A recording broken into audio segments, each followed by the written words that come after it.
देखिए ये वाला जो क्वेश्चन है इसमें तीन पाथ दिखाए गए हैं अलग अलग। ये पाथ 1 है, ये पाथ 2 है और ये वाला पाथ 3 है।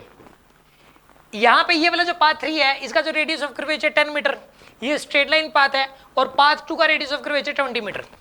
अब यहां पे एक बॉल दी गई है, ये वाली जो बॉल है इसका मास है 2 kg और सपोज की स्पीड है 10 मीटर पर सेकंड, और यहां पे जो फोर्सेस लग रहे हैं इसके ऊपर F1 F3 इस तरफ लग रहे हैं, F2 और F4 इस तरफ लग रहे हैं।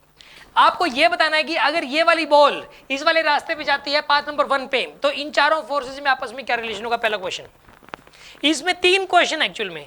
दूसरा क्वेश्चन ये है कि अगर ये वाली बॉल पाथ नंबर 2 से जाती है, किस जाती है पाथ नंबर 2 से, तो ऐसे केस में F1 F2 F3 F4 में क्या रिलेशन होगा।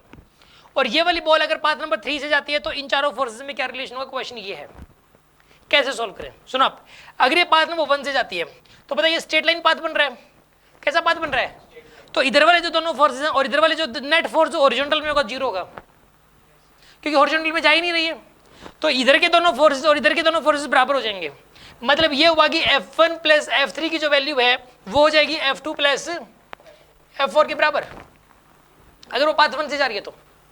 यहाँ पे F1 प्लस F3 की वैल्यू हो जाएगी F2 प्लस F4 के बराबर। अगर ये वाली बॉडी जा रही है पाथ नंबर 2 से, किससे जा रही है बताओ, पाथ नंबर 2 से जा रही है।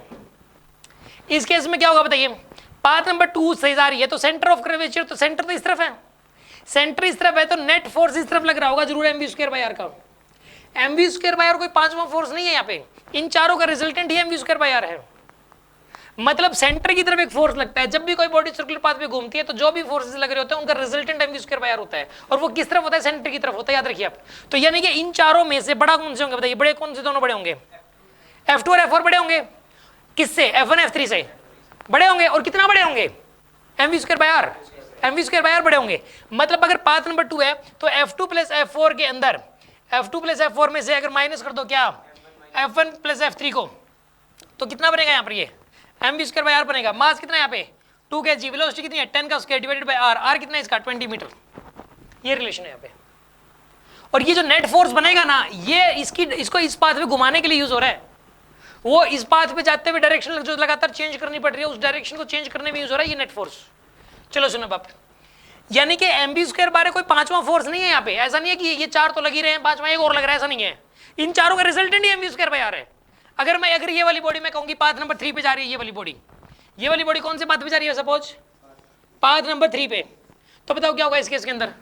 ये बताओ F1 F3 बड़े होंगे कि F2 F4 बड़े होंगे, बताओ F1 F3 बड़े होंगे। तो यानी कि रिलेशन क्या बनेगा बताओ, F1 प्लस F3, इसमें से घटा दो क्या F2 प्लस F4 को, तो क्या बनेगा यहाँ पर ये mv²/r। अब एक बात बताओ, इसमें से F1 प्लस F3 बड़े होंगे ना, क्योंकि ना रेडियस मतलब नेट फोर्स इधर लगेगा, सेंटर की तरफ लगेगा नेट फोर्स, ठीक है ना।